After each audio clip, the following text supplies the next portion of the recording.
Good morning, everyone, and welcome to the latest episode of On the Whistle, where we're going to have a chat about Sunderland 1, Everton 1 at the Stadium of Light on Monday Night Football. As ever, we'll have a good chat about the game and my thoughts on it, and then we'll get through all your questions and comments, which loads of you sent some through. So thanks very much for that. So it should be a good discussion.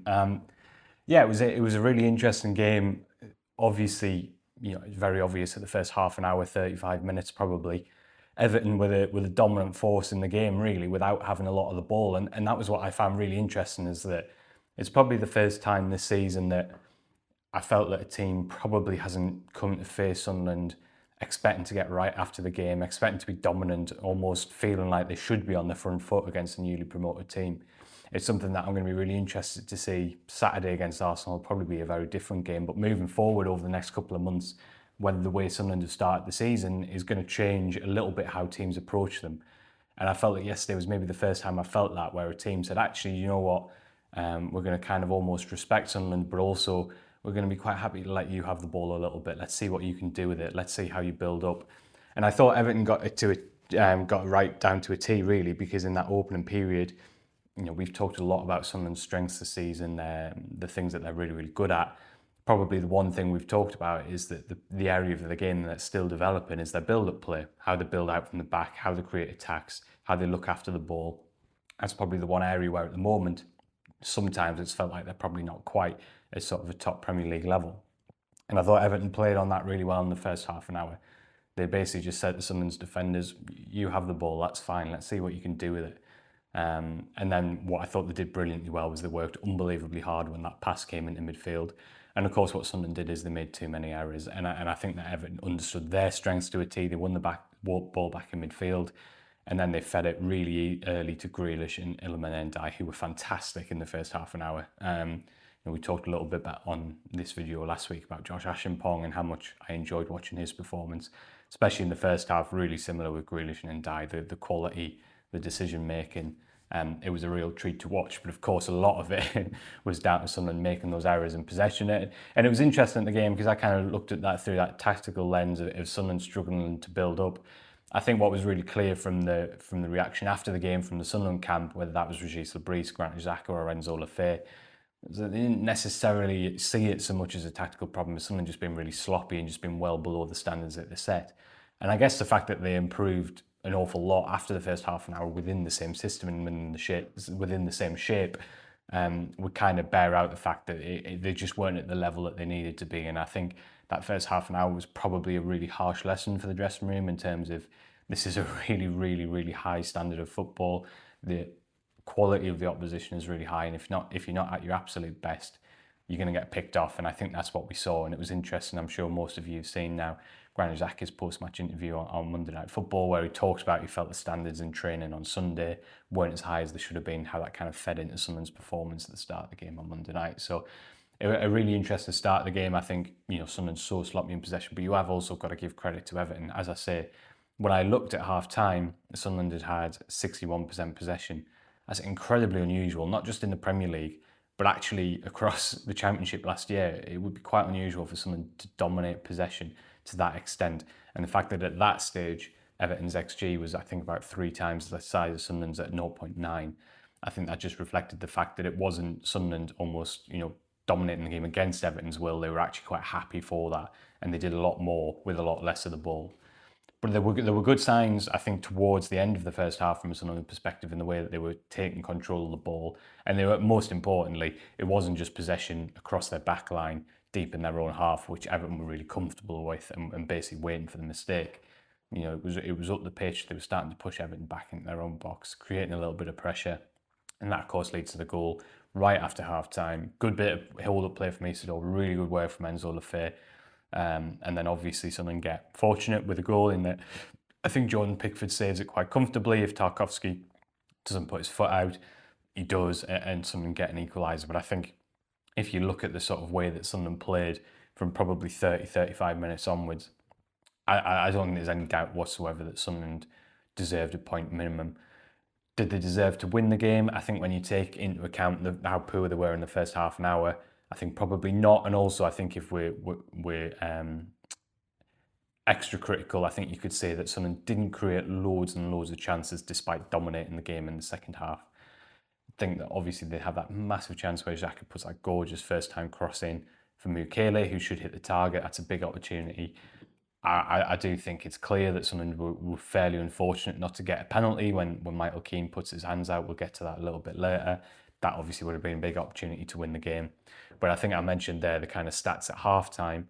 So the stats at full-time, I think Sunderland still had 60% possession, but by this point they'd had double the amount of shots that Everton had had, and their XG was well in excess of Everton's. So I think that tells you that whereas in the opening half an hour, the possession was possession that Everton were happy with, it was a very different story in the second half. Sunderland had pushed Everton back by improving in possession. And in the end, they definitely deserved a point. And David Moyes said afterwards that after half an hour, he would have been very, very disappointed with the point. But at full time, he was quite happy to take the point, which I think kind of sums up the way the game had flowed. He very much felt that the miss from Tierno Barry about half an hour in was a big moment in the game, felt that it just took the wind out of Everton's sails a little bit and helped Sunderland rally. I think that was quite obviously the case. I think you could feel inside the ground that felt like a really big moment when Barry obviously puts that one over at the back post from Grealish's cross. A delightful bit of quality really to find him at the back post, and that was a big moment in the game. So I think overall, it was interesting. Lebris was asked afterwards, he talked about the game, and he said, is your primary emotion frustration after this game? And he said, not really. We have to remember that we're a newly promoted team. We have a really young squad, and I think this game probably just goes to show that it's really hard to get a positive result at this level. The opposition have real quality. He talked about Ndiaye in that first half hour in particular.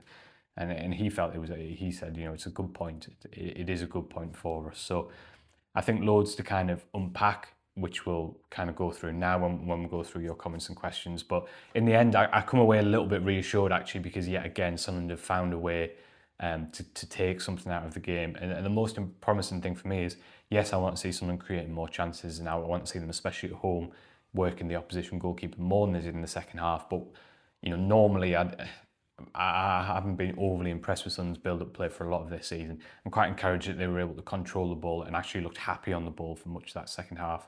I thought that there's some real positive signs across the pitch. Obviously, Granit Xhaka is a level above in terms of what he's able to do every week in possession, especially, and we saw that again in the second half yesterday. But I do really think that we're starting to see Enzo Lefebvre arrive as a Premier League player now. We said pretty much from the start of the season, really, that his work rate and his work out of possession is absolutely fantastic, and that's kind of what justifies his place in the team. I think since the Wolves game, I think we're starting to see that he's now managing to find the time and the space and the belief to show what he can do on the ball as well, and obviously some really nice work in the build-up to the equaliser. So I do feel like Sunderland are getting there. I think they're developing as a team. What's interesting for me about last night is I think we're beginning to see some signs at times that the opposition is starting to really respect that, and they're maybe starting to adjust how they play a little bit. But full credit to Sunderland, because I didn't really think Everton had the answers in the second half, and I don't think they really threatened much at all, other than when Sunderland made errors. So that very rare one from Granit Xhaka, which I think it was Alcaraz who then ran through late on. Fantastic tracking back from Reynaldo, really good challenge. But again, that wasn't kind of Everton finding the answers to Sunderland's play. It was just a rare error. So I think Sunderland can take a lot away from the fact that they were able to control the game with the ball. We're used to praising Sunderland this season for controlling the game without the ball, but the second half yesterday they were able to do it mostly with the ball, and that feels like it gives me encouragement that the team is improving on the training pitch, and they're thinking about how they can get to the next level. And I think that's really important, because I think we saw the first signs yesterday. That's something they're going to have to do, because not everybody's going to come to the Stadium of Light or even on home turf now and have this assumption that they should be getting after a newly promoted team and kind of swatting them aside. So that's going to be a really interesting challenge moving forward. So let's get into some of your questions. We're going to start with kind of, I guess, the big talking point. So this is from Joe. It says, I don't usually complain about decisions, but for me, Sunderland were denied a Stonewall penalty tonight. Michael Keane's arms is out and away from his body and by no means in natural position. An incredibly poor decision. Jamie says, how on earth was that not a handball, and how was it cleared by VAR? And then we have a question here that says, is the standard of refereeing in the Premier League any better than the Championship? I have to say, generally, I think it's miles better than in the Championship. For me, this has been one of the best things about being in the Premier League. I think week by week, generally, the standard of officiating has been absolutely well clear of the Championship. There's been a lot of games this season where I've barely noticed the referee, and I think that's because their ability to manage the game is miles better. I think the fact that we're talking about the refereeing last night proves that, generally speaking, it's a lot better, because we haven't had these kind of discussions very often this season. I did think it was a really inconsistent refereeing performance last night. It's just not something I can really remember saying this season. And as for the handball, I think Sunderland were really unfortunate. I think that Keane, both it's the fact that his arm's away from his body, but the fact that both hands go towards the ball as well. I think he's really fortunate to get away with that. Premier League Match Centre put a tweet out saying that the VAR had checked it and that his arm was deemed to be in a justifiable position. I think that's a really interesting decision, because I say not only is Keane's arms clearly away from his body, and I think he's used it to make himself bigger to block the cross. As I say, he's pushed both hands out. So I think he's really fortunate to get away with that one. I don't pretend to be an expert on refereeing the laws of the game and handball, but I think he's got away with one there. And I would agree that last night was kind of the first time this season there's been large pockets of the games where I felt really frustrated with the officiating. But I do think, generally speaking, it's something we benefit from in the Premier League. Personally, I can only give my opinion. I think generally it's much better. So yeah, I thought that Sunderland were unlucky with that one. Obviously, it could have been a huge moment in the game. So a couple of more general comments here. David says, fair point overall. Looked like Siddiqui was going to lose it in the first half, but recovered well, as did the team. Worthy point and could have won. Is this the most positive aspect of the season? And never say die attitude. Yeah, I agree with that. I think there's loads of players. Siddiqui probably is the biggest example where you could look at it and say really, really, really struggled in the first half an hour, well below their normal levels. I think much of Sunderland's back five you could put in that category as well, apart from Gertruida maybe, who I thought was really strong throughout, where really struggled early on, came back much stronger and finished the game really, really well. And again, I think that resilience is kind of the key to this side this season.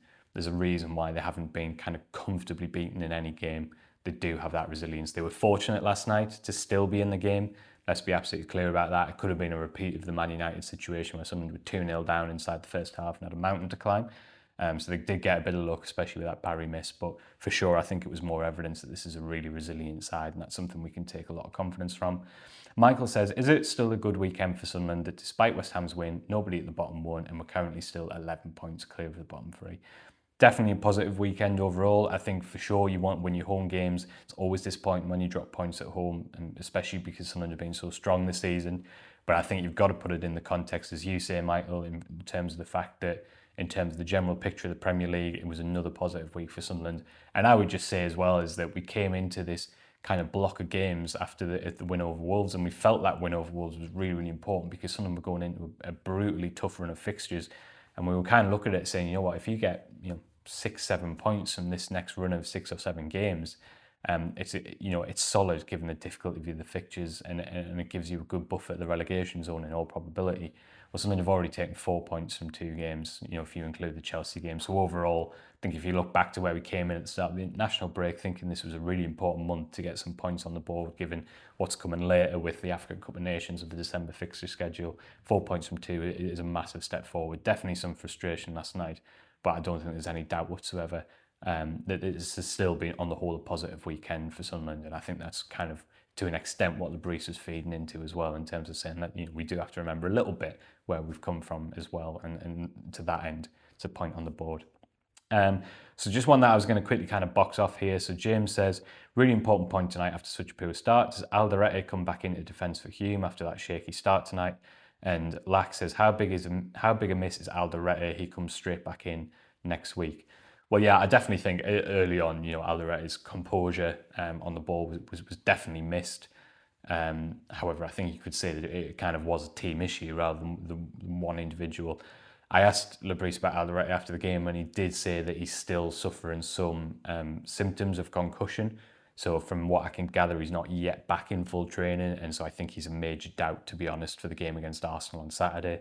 Obviously, there's still a few days to go, so it's perfectly possible that he comes totally through the protocols and is able to resume full training and is available for the game. But what I would say is that I would suggest at this point, given that he's still suffering some concussions, Sunderland have to be understandably super cautious with this. So I would actually be surprised if Alderete was realistically in contention to start on Saturday. Obviously, we'll wait and see. Definitely a big debate about the makeup of the defence when he is fully fit, but I have to be honest that I'd be surprised at this point if he was in contention to start against Arsenal. Obviously, we'll wait and see on that one. But clearly, his kind of composure and possession has been one of the big themes of the season. That was certainly something that wasn't there early doors last night. But let's give credit to the back five as well, who to a man all improved significantly thereafter. And as I said before, Xhaka I thought was excellent. Lefebvre was excellent. I also would put Getroida in that category. I thought he had a really solid game. So this is a couple of ones that I really wanted to get into because I feel like there might be a bit of debate about this one, and I'm not sure kind of how I feel about it, so I'm interested in people's thoughts on it. So Liam says, is it time to rotate the front three? Never looked like scoring in that setup apart from random individual brilliance.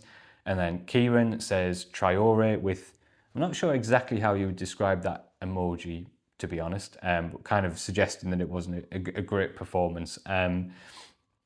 This is a really interesting one because I thought Traore was good last night. Like, every player on the pitch you can say wasn't great in the first 10-15 minutes, but I thought Traore was a really important part of someone getting up the pitch and back in the game. I thought he held the ball up well. He managed to get past some of Everton's players, which created some opportunities. It created some set pieces that enabled someone to slow the game down, get up the pitch, apply a bit of pressure. I thought at times he showed some moments of real individual quality that nearly ended up in a big goal scoring opportunity. It didn't quite happen last night. He wins a fair bit in the air. I think he makes decent decisions. I think generally speaking, compared to when he first came into the team, I think he's losing the ball in different situations now. Times when he first came into the team, he was losing the ball in dangerous positions. Last night, there were a couple of times where he lost the ball, but kind of watching how it unfolded, the ball comes into him and he has a couple of Everton players sort of right on him. So he's just kind of taking the low risk option to try and turn it around the corner. I think he's shown some quality and also some experience. I actually thought he was quite an important part of someone getting back in the game last night. I totally appreciate that as a winger, if you have 4 starts and you haven't got a goal contribution yet, there's going to be discussion over your place in the team. But I think Traore is improving rapidly. That's my personal opinion. I think that for me, I would keep the front three the same this weekend. I think that Lefebvre at the moment is doing a brilliant job, offering protection to the left back out of possession, offering a little bit of craft in possession. I think I'm really happy with his performances. I think Isidore continues to lead the line well. And yeah, I think there's definitely a case that Talby should be in the team. But for me, I'm quite happy that I think he looks so much better off the left now that I'd rather use him as an impact sub, when Lefebvre tires later in games.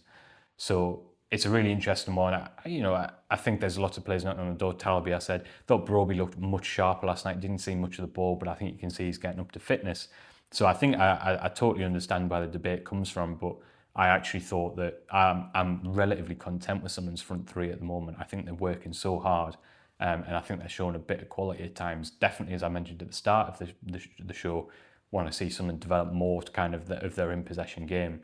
But personally, I'm relatively content with those three. And I think that whereas a couple of weeks ago, I was definitely questioning Traore's place in the team, I actually think he's had an important role in the last 2 performances. Interested for everyone's thoughts on that in the comments, because it's definitely one where there's different opinions. And I'm not 100% sure on my own thoughts, but I just thought Traore was good last night.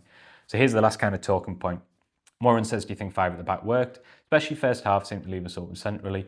Not sure on Hume slotting at centre midfield. Feels like more of a role for Getroida to do that. Tony says, did RLB go too safe tonight with 5 at the back? Hume second half kept playing in the 10. Just go 4 at the back and play a 10. Chris says, surprised we played with 5 at the back last night. Fine at Stamford Bridge, but not at home versus Everton. We looked sloppy and lost in the first 30 minutes. Yeah, there's some work for Labrie to do on that, because there's a bit of a theme here in that Sunderland tend to start quite slowly before getting to grips with the challenge. Certainly Sunderland looked a bit sloppy and lost early on at Chelsea. Now there's a major caveat there that it's Chelsea with some seriously good players. Man United, obviously Sunderland played in back 4 that day and really kind of struggled. So there's definitely a lot for Labrie to kind of think about in terms of how Sunderland started the game. I'm reluctant to kind of criticise the formation too much, because ultimately, like I talked about at the start about, I think some of the tactical challenges in terms of Sunderland trying to play out from the back, but I think you have to also acknowledge that Sunderland were the dominant force after half an hour in exactly the same formation. It's not as if Labrie's changed anything or moved anything around. That was kind of the game plan that Sunderland wanted to play, and ultimately it was quite successful. I think you've got to remember that it's Arsenal at the weekend. I think I'm quite happy with a back 5 in that, because I think you want your extra defender in there to defend your box and also from set pieces. And I do think at the moment the blend is okay in terms of when Sunderland play well. I think Lefebvre gets into central areas and I think he offers an option. And I think that there's enough threat in the wide areas for where Sunderland are as a team right now, which is still trying to be defensively solid. I don't really have a problem with the back 5. And I think in the second half, you can see the advantages of that system, where Sunderland generally had good defensive cover, an extra player on the ball, and they were able to kind of control the game quite nicely. So I don't have a problem with the back 5. I don't want Sunderland in the long term to be playing with a back five at home. You know, I want an extra midfielder in there. I totally agree with you, Tony. I want Chris Rigg or somebody like that to be that player in the central areas, getting on the ball, driving forward, making things happen. That's definitely where I want someone to get in the long run. But I don't think necessarily the back five was the issue last night. Especially listening to the reaction from the camp afterwards, I thought it was maybe more of a bit of a mentality thing and someone being just too sloppy to start the game. And I do think it's a decent fit for this squad generally in certain games and the personnel they currently have as they kind of adjust to the Premier League. And I definitely personally wouldn't be making any changes to that shape. Or potentially even the team, to be quite honest, if Alderete is still concussed, going into what is a completely different kettle of fish against Arsenal at the weekend. So I'm not convinced it was the formation that was the issue last night. I think something to just developing their composure on the ball, I think, is more what it is. I agree in the long run that at home, I want someone to be playing with four at the back and getting after the opposition. But I think in this kind of transition period in the Premier League and they're at the moment, I don't mind it personally. So there we go, 20 odd minutes of chatting. So hopefully it's been a good discussion. Thanks so much for watching as ever. And there'll be loads more kind of reaction content coming in the build up to the big Arsenal game on Saturday. And I'll be back with On the Whistle after that. So as ever, thanks so much for watching.